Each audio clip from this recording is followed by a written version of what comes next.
Everybody, and welcome to the briefing meeting for the December Council meeting. Before we commence, there's an apology from the Mayor, Councillor Dempsey, who is otherwise engaged at LGAQ Policy Executive meeting in Brisbane, so that Deputy Mayor, Councillor Trevor, will be taking his place today. And I've been given notice of 3 conflicts of interest from Councillors Trevor, Councillor Haberman and Councillor Honour. Before I go to those councillors to outline what their conflicts are there any other conflicts that I need to be advised of? No. Okay, well, I'll go around the table. Councillor Trevor. Thank you very much, CEO. I'd like to declare a pursuant to Section 150L of the local declarable conflict of interest pursuant to Section 150EQ of the Local Government Act 2009, wish to inform the meeting that I have a declarable conflict of interest. The nature of the conflict is that I rent a house. Woodgate, that house is managed by Woodgate First National Real Estate, which I have interactions with on a regular basis. The nature of the conflict is that Michelle and Patrick Copping, the owners of that business, are a submitter in the L1 item. I therefore declare the conflict and will be leaving the room. Thanks, Councillor Trevor. Councillor Honour. CEO, in relation to 150 EQ of the Local Government Act 2009, I wish to inform the meeting of a declarable conflict of interest with regard to the item H1. My son, Dwayne Honour, who is the branch manager of engineering services in his professional role, has written a report associated with this H1. And having stated this conflict, I believe that I can participate and vote on the matter at the council's discretion. Thank you, Councillor Honour. And Councillor Haberman. Thank you, Mr. CEO. Pursuant to Section 150 EQ of the Local Government Act, I wish to inform the meeting that I have a declarable conflict of interest in relation to item T1. The nature of the conflict of interest is that I've been a friend of the president of the association, which is the subject of that item, for many years. It's only a sort of casual friendship, so I believe, having stated this conflict of interest, I believe I can participate and vote on the matter. Thank you, Councillor Haberman. Okay, we'll move to the agenda. The first item is a petition request for a bus stop, which is in there for noting. Are there any questions or comments on that one? Councillor Barnes. How many signatures on the Very good question. Can we take that on notice and come back to you later in the meeting? Can we get hold of a copy of it? Okay. All right. The next one was a late item that was distributed, or 2 late items, E1 and E2, Bundaberg AgTech Hub Consortium arrangement. Ben.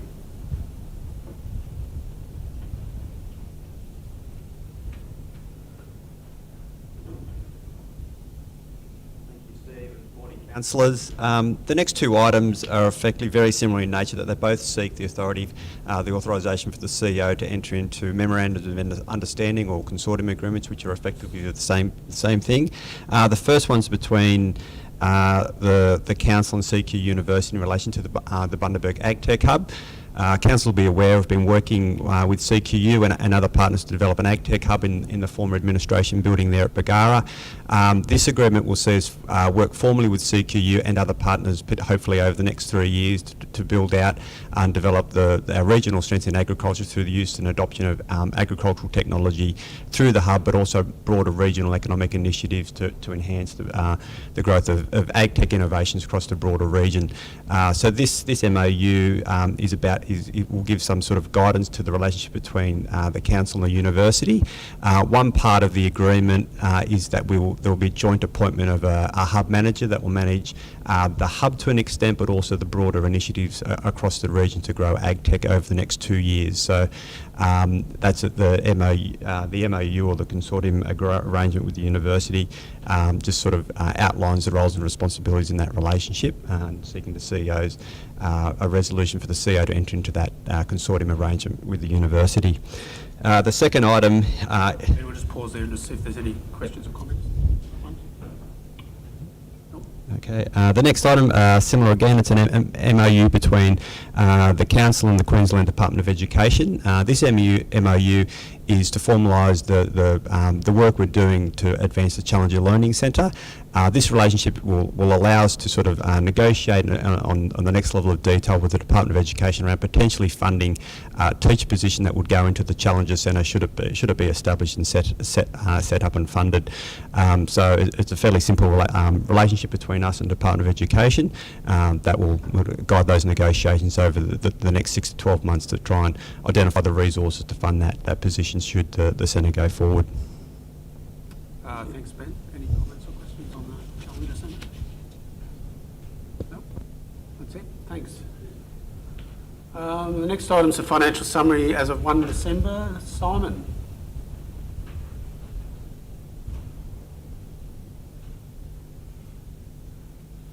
Just to let everyone know that Simon will be the acting CFO for the next 12 months, so he'll be in the hot seat regularly, delivering the good news.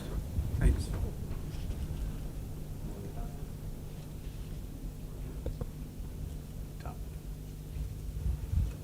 Summary as of the 1st of December.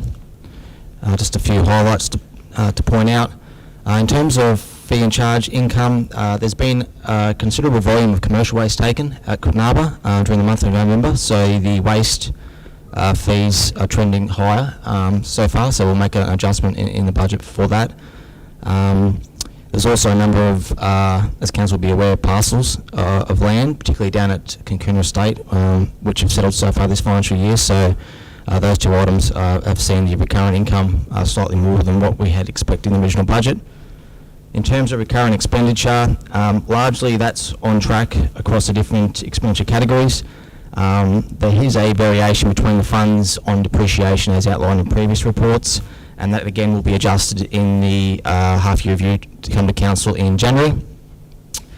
The capital expenditure program, the cash flows are largely in line with expected outlays. We're expecting, obviously, as the tenders are resolved and construction will increase in the second half of the financial year. In terms of grants, there are some potential variations on some grant agreements for shifting of funding between projects. That's something that management will be working on early in the new year. In terms of cash, the balance at the 1st December was $141.5 million. It's largely in line with expected cash flows, and there's no foreseeable liquidity issues in the short term. And lastly, rate data at the 1st December was 8.6 million. That's the gross amount, not including prepayments. This time last year, that balance was around 5.6 million. We are expecting an increase in rate payments early in the new year when interest starts to kick in. Other debtors remain relatively consistent. Any questions on the financial summary? No. Thanks, Simon. And then you're going to do the debt policy? Yep. So under section 192 of the local government regulation, council is required to adopt a debt policy which outlines its proposed borrowings. A recent tender awarded for a key project resulted in a change in a project cost. Accordingly, management determined the best funding strategy for this was to borrow. So in order to facilitate a borrowing application prior to the February 2021 deadline, we've been required to present an updated debt policy. Any questions on this one? Thanks, Simon. Just in response, before we move on to the next item, in response to Councillor Barnes's question, we had 125 signatures on that petition. 125 signatures. The next item is a review of the delegations register. Christine, welcome.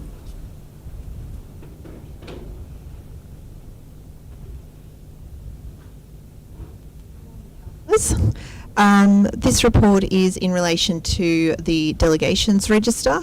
So in accordance with Section 257 of the Local Government Act, Council is required to resolve delegated powers to the Mayor or CEO.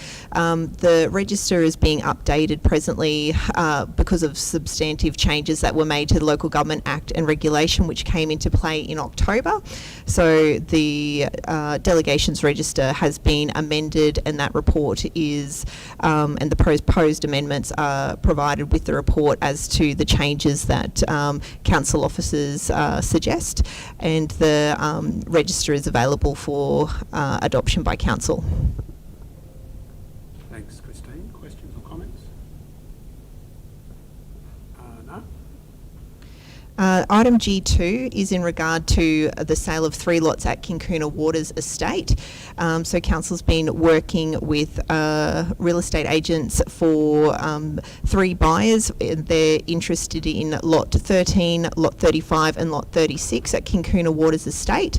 Those lots were previously offered for auction, but that was unsuccessful and the lots were passed in accordance to the regulation to apply the exception to having those lots sent through auction or tender again. Council officers are suggesting that we apply the exception contained in section 236(1)AI of the local government regulation. All of those lots are full market value, and the recommendation is that the council apply that exception and authorise the CEO to enter into the contracts and attend to all items so that those matters may be finalised. Thank you, Christine. Comments? Question?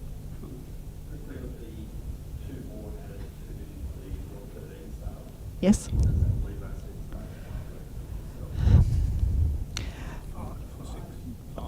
Thank you, Nicole. There's 5. Yep, yep.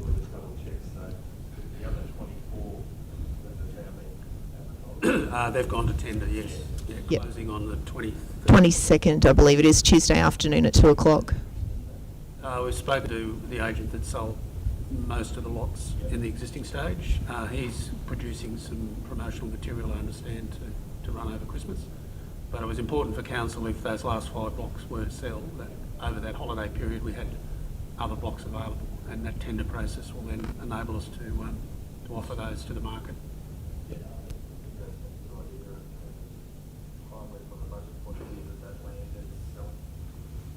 And just to finish that, Heron Todd White provided valuations for those new lots to council last Friday, and that's formed the basis for the tender prices. Oh, sorry, for the reserve prices. That's what I'm trying to say. Thanks, Christine. Okay, nothing else on that one? All right, we'll move on to infrastructure. Stuart, welcome.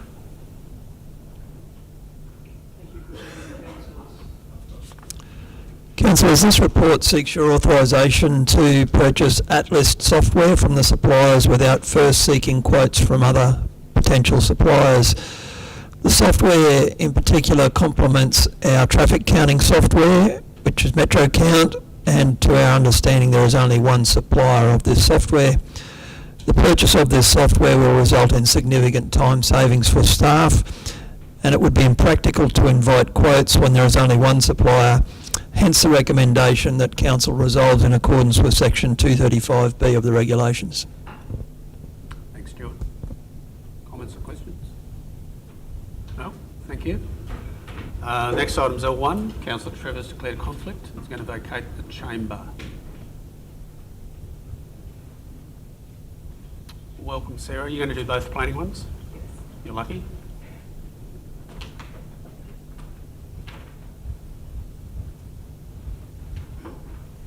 All right, material change of use for the tourist park at the Esplanade Woodgate. Good morning, councillors. I'll be presenting both items L1 and L2 this morning. Item L1 deals with a development application for a material change of use for a tourist park located at 86 to 88 Esplanade Woodgate Beach. The proposal involves the expansion of the existing NRMA Woodgate Beach Tourist Park in the balance area that was recently created under a development permit for a reconfiguration of a lot. The proposal involves 19 additional caravan sites, 2 freestanding ensuite sites and an internal roadway. The ensuite structures are proposed 3 metres from the northeastern property boundary with access via the western elevation only. The caravan sites measure 10 metres by 10 metres and are accessed via a one-way internal roadway that comes off the existing internal roadway from the Esplanade. The applicant has provided 3 metre landscaping buffer along all boundaries which interface with existing residential dwellings, and the subject site has an area of 4.1 hectares. The site also has, as well as frontage to the Esplanade at Woodgate, the site has frontage to Acacia Street, Pine Court and Cassia Court with vehicle access only via the Esplanade.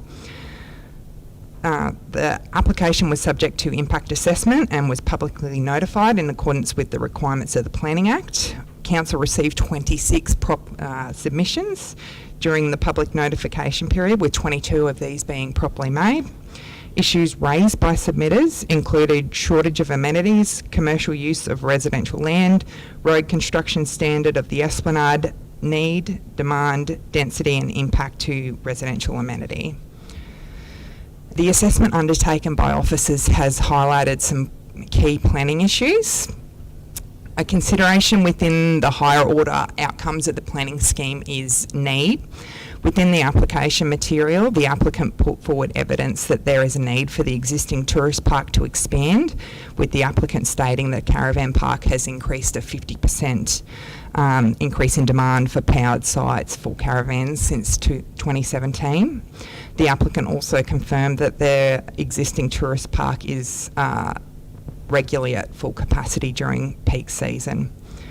Officers also note that this tourist park is only one of 2 in Woodgate Village, with the Woodgate Hotel offering 27 caravan parks. It is considered that there is a need for further caravan sites in the Woodgate Village. Councillors, you'll note that density was another consideration by officers. The relocatable home park tourist park code has an acceptable outcome of 30 sites per hectare. The existing tourist park has a density of 45.4 sites per hectare. The proposal very slightly increases that density to 46.5 sites per hectare, which is only an increase of 1.1 sites per hectare. Officers believe this is still keeping with the intent of that code. It is also noted within the report that buffering treatments include 3 metres of landscaping along property boundaries which adjoin residential properties and a 2 metre high solid screen fence. Councillors, something that should be noted within the report before you is the conditions relating to building setbacks in Condition 7 will be updated to reflect the lot numbering of the adjoining properties, being lots 2 and 3 on SP 315551 rather than the northern property boundary, just to give absolute clarity on the setbacks of these ensuite structures. It's considered that these buffering outcomes also meet the measures of the relocatable home tourist park code. Councillors, you'll find in the report assessment undertaken by officers against the low density zone code, as the expansion area is zoned low density residential. Under the planning scheme, a tourist park does fall under the category of a residential use. Officers have determined that the proposal complies with all requirements of this zone code. The last notable planning consideration within the report is roadways and access. The submitted application includes commentary and notes on the plan for access to Pine Court for maintenance and emergency access only. However, there is an access restriction strip at the end of Pine Court, and the application does not include the access restriction allotment as within the application. Officers are of the view that there is sufficient access to the site via existing access to the esplanade. As such, a condition restricting access to Pine Court is recommended. The standard of the condition of the esplanade was also considered. This is included within discussions. This included discussions with Council's road corridor team. It was found that the esplanade is of an appropriate standard with existing capacity for the proposed expansion. The applicant has also confirmed that they've recently implemented an online check-in system. This system allows for guests to check in online and proceed directly to their allocated site upon arrival. At the time the application was lodged, 23% of guests were using this system. Councillors, you'll see that after assessing this application against the planning scheme, officers conclude that the application complies with or can be conditioned to comply with all relevant assessment benchmarks, and approval of this application is recommended by officers. Thanks, Sarah.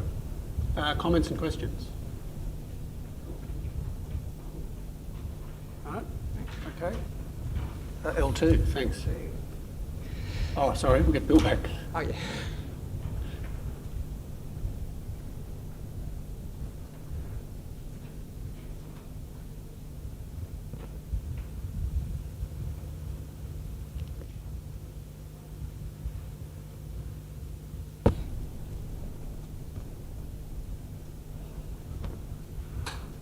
All right.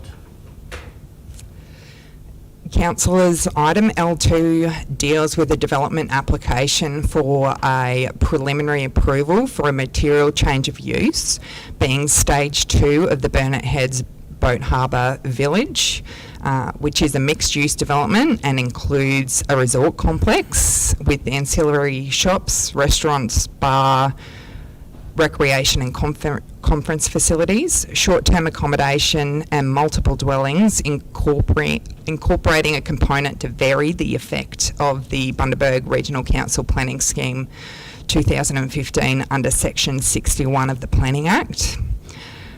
Councillors, you'd all be very familiar with this site, as this site is the same site as last month's Stage 1 application.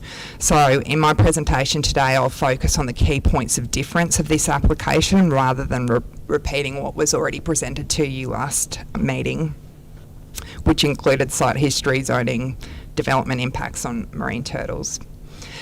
As opposed to a development permit, a preliminary approval does not authorise the carrying out of accessible development. What a preliminary approval does is act as a guide for future development applications lodged and assessed against the requirements laid out in the conditions of the preliminary approval. A preliminary approval is considered the most appropriate approval mechanism to allow for a fully master planned larger development. It is considered to give certainty to the applicant to move forward with detailed design for the Stage 2 of this Boat Harbour Village. The application before you also includes a variation request to vary the effect of the planning scheme to secure approval for the overall development concept for Stage 2 and guide the assessment level and subsequent applications for development permits lodged over this site. The preliminary approval component proposes a series of residential buildings which are distributed along the waterfront to the east of the already approved Stage 1 village centre. These comprise a mix of product type, including 8 times 2-level eco villas, 8 3-level waterfront villas, 2 6-level apartment buildings, each comprising 70 units for the use of either multiple dwelling units or short-term accommodation, 2 6-level apartment buildings, each comprising 85 units for the use of either multiple dwelling units or short-term accommodation, a 10-storey resort complex with associated 3-level conference facilities, recreation, restaurant and retail facilities. The resort complex is located centrally on the small peninsula of the north-south portion of the site. The resort complex overlooks the large pool. Residential buildings are angled in sight and offset from each other, which officers agree creates an interesting built edge, varying height, which maximises views to the marina and ocean for future residents. Lower building heights are generally positioned closer to the edge of the site, with gaps between the buildings to provide view lines from the marina and harbour esplanade. The public promenade continues along the water's edge in front of all buildings. This is linked by pathways to additional barbecue and picnic areas and a small beach, providing public access to the entire waterfront edge of the site. A series of other pathways link between the buildings to connect Harbour Esplanade to the promenade, similar to stage 1. Vehicle access is provided through an entry boulevard, which includes a roundabout to direct cars to the differing buildings, and parking of the residential and resort buildings is provided in basements beneath each building, with visitor parks at grade. For the resort complex, a key assessment benchmark is the Relocatable Home and Tourist Park Code. As discussed in the report, the purpose of this code is to ensure that tourist parks are appropriately located and designed in a manner which meets the needs of residents and visitors and protects the amenity of surrounding premises. An assessment of the proposal against the applicable performance outcomes of this code has demonstrated the proposal generally complies or can be conditioned to comply with this code. A key issue discussed in the report before you is height. Similar to stage 1 application, the subject site is located within the community facility zone. This community facility zone does not specify a maximum building height. Given this zoning is historical and not in keeping with the long-term vision for the site, like stage 1, officers have turned to other key relevant matters, providing guidance on what might be an appropriate maximum building height. The applicant proposes the resort complex to be 10 stories in height, with the applicant stating there is support for this height within the Burnett Heads local area plan that was prepared in 2017 by Council.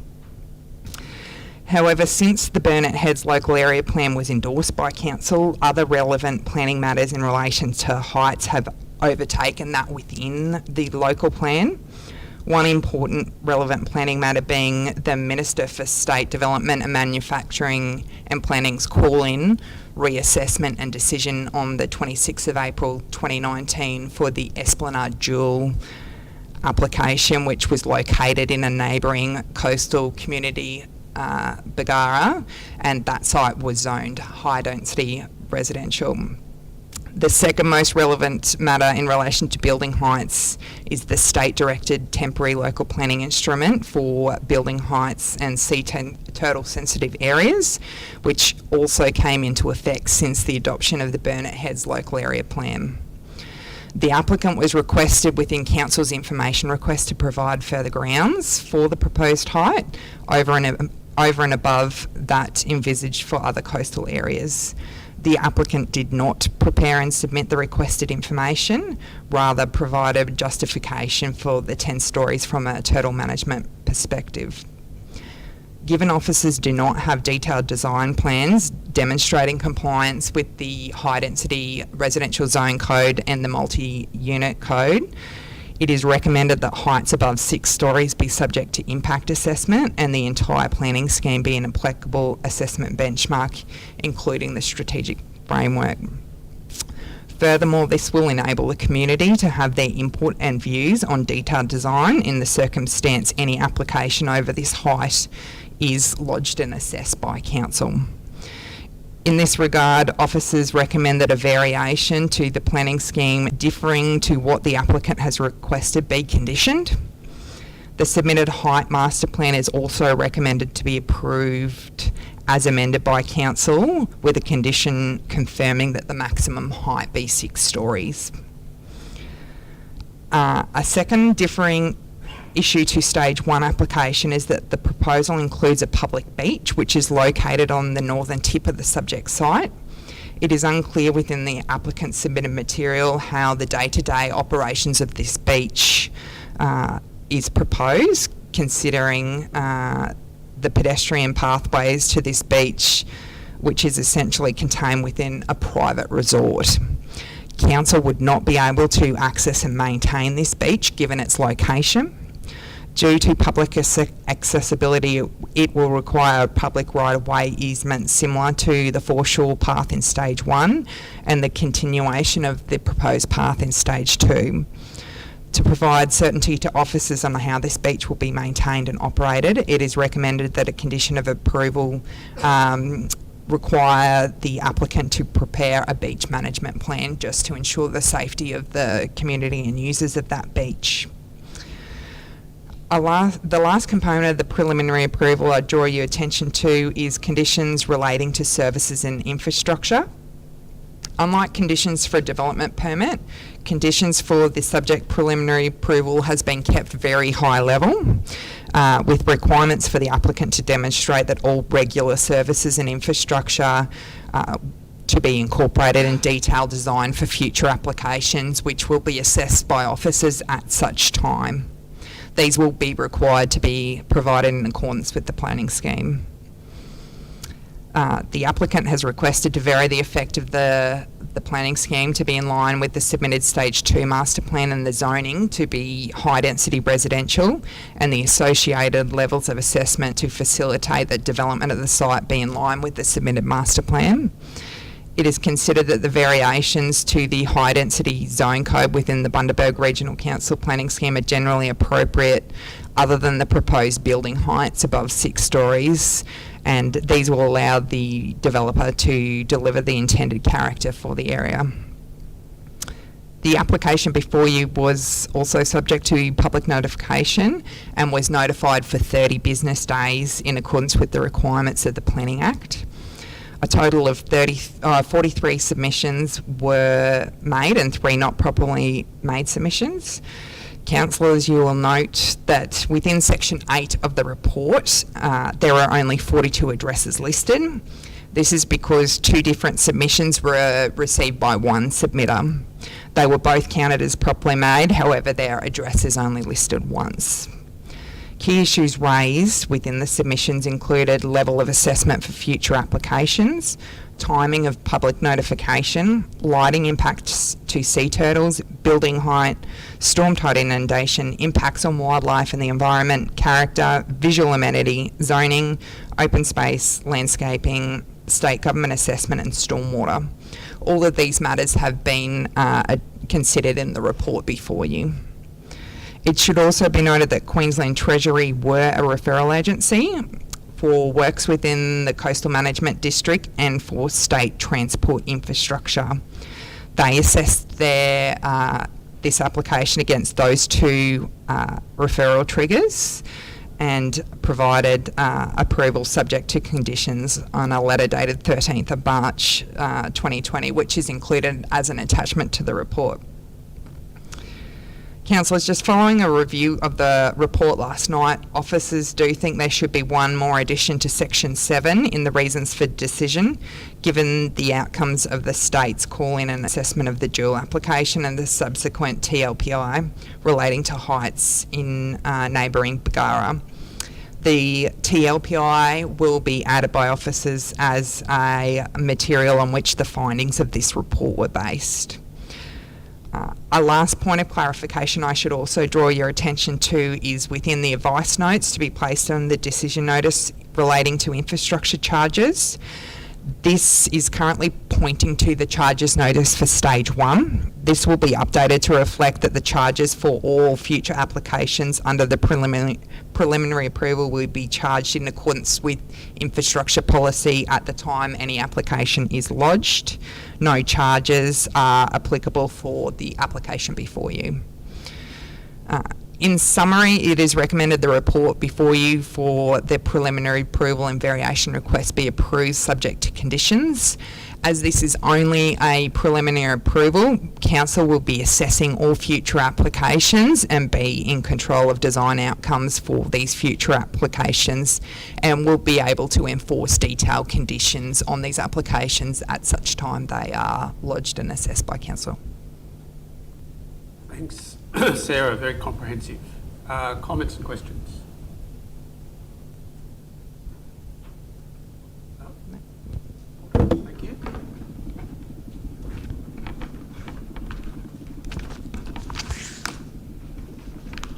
The next item is 01, Lease.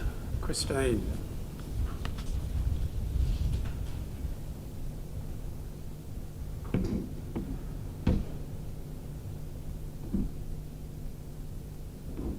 Councillors, item 01 is in regard to 14 School Lane, Windermere, which is the old Brolin State School site. This land is state-owned reserve, which Council is the trustee of. The Lions Club of Bargara has been working with Council over the last couple of years to identify a site where they may establish a storage shed for their van that they use in emergency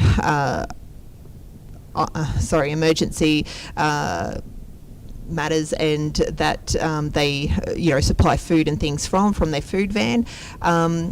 Council officers have identified part of the land at School Lane, and the group would like to enter into a 10-year lease at the community rate of $55 inclusive of GST, with the club being responsible for all costs associated with the lease and the outgoings.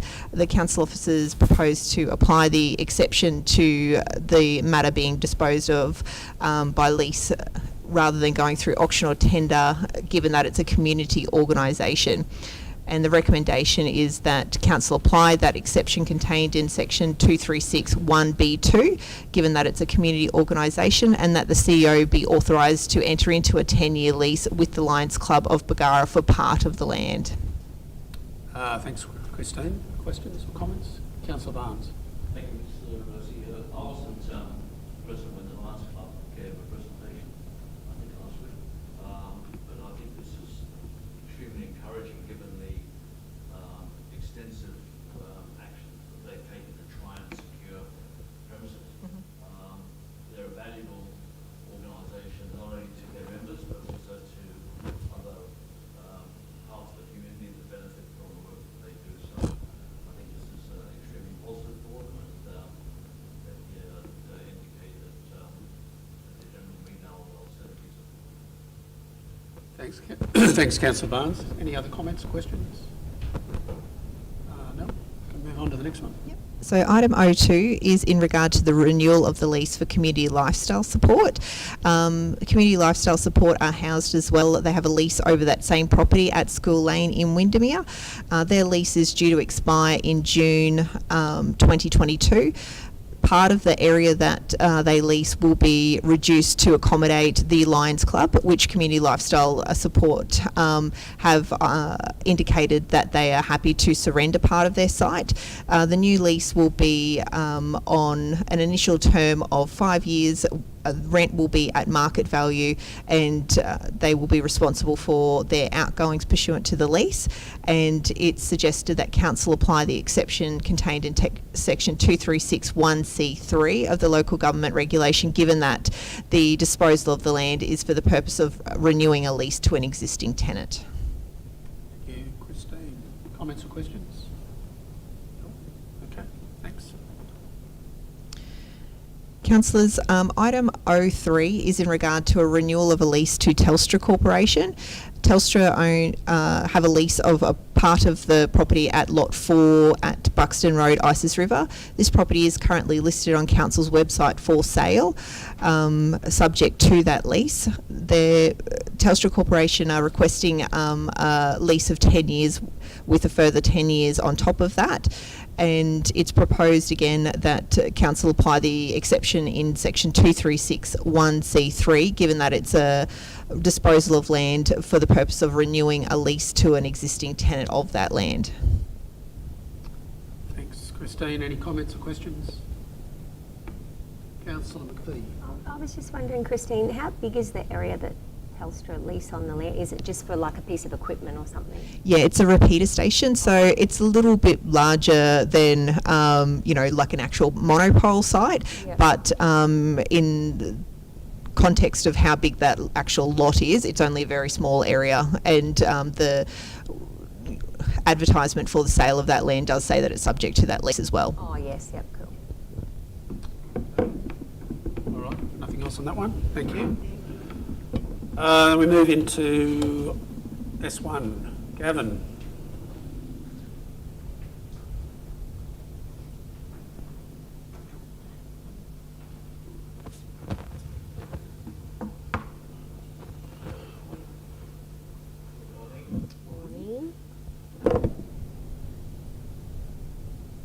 Morning.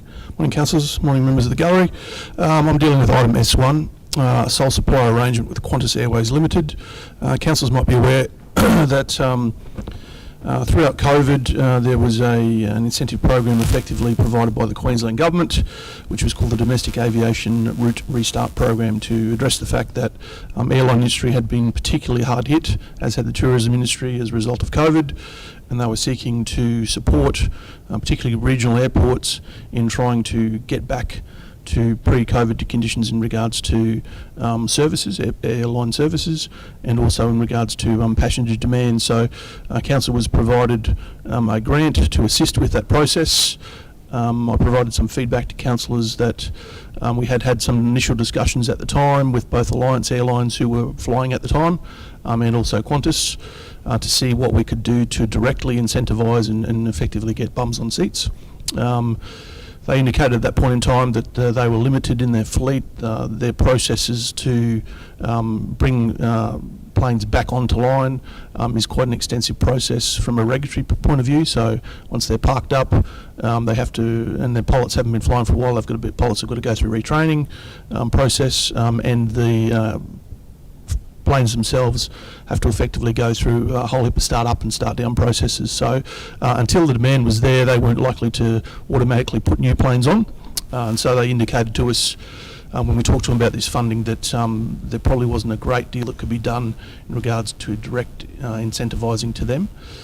We then worked with, this money came through Tourism Events Queensland, as the government agency that we report to and sign the agreement with. We then worked with our regional tourism organisation, so Bundaberg Tourism, to look at alternatives and asked them for a proposal. They put together a marketing proposal from a marketing company in Brisbane. We looked at that and reviewed it. About the same time, Alliance notified us that they were effectively suspending their Bundaberg Brisbane service and wouldn't continue until demand came back. So we only really had Qantas operating. The proposal that we got back via Bundaberg Tourism was predominantly a marketing campaign that seemed to focus more on drive traffic rather than airport traffic. And councils are probably well aware of the fact that from a drive perspective, our holiday parks were full and that a lot of people were already travelling, particularly the drive market anyway. So we really wanted to incentivise the airports specifically, and particularly the airlines. So Qantas recently came back to us as our only provider at the moment with an alternate proposal, which is to effectively directly target their frequent flyers, who are those people who by their very nature have a propensity to fly regularly. They already have all their contact details, so they can direct market to them and put a proposal to us to say that they think they could generate more interest that way. But the issue we have is because they are the only provider, we have to effectively go to council under our procurement guidelines as a sole supplier. So we haven't ratified or agreed to anything at this point in time, but this is, I guess, the first step in having those discussions and trying to advance those, with the view that our intention is to try to get as many people flying, obviously, between Brisbane and Bundaberg as possible. Once that happens, Qantas will likely put on additional flights, and then that might encourage Alliance to once again return. So this report is really just to get council's approval to enter into and deal directly with Qantas as a sole supplier. Happy to take any questions. Yep. Just through the CEO. Gavin, I guess the salient point in the report is in the last paragraph where it refers to Alliance suspending its operations. I think the suspension is the driving word there, if you like. So they haven't actually cancelled their operations, they've suspended their operations at this point in time. That'd be correct? That's right, and listen, they've been a great company to deal with. They were the only airline that operated throughout COVID, so they continued to provide services, although limited. But obviously, when it came to the end of that, they had to make some financial decisions about where the demand was. But they've indicated when they had the discussion with us about the suspension that they would be looking to come back. So That's great. and obviously, we're hopeful that happens sooner rather than later. Thanks, Kev. Next item, S2. Councillors, this is a partnership and sponsorship grant application. So councillors might well be aware of the toy library that operates. YMCA have taken over a responsibility for that particular service and the Bundaberg Disability Resource Centre. Each year, the toy library has approached council seeking our financial support to provide this service, and historically we have provided a figure of $10,000, and in the current budget we also have $10,000 towards that. This is really just coming to council to, I guess, one, make councillors aware of the fact that we provide this support, and I guess to once again seek to renew this effectively and provide a $10,000 support for the current 2020-21 financial year for operation of the toy library. Happy to take any questions. All good. Thanks, Gavin. There's no other late items. So we've got one item in confidential. So I'll ask the gallery to vacate while we consider that one, please.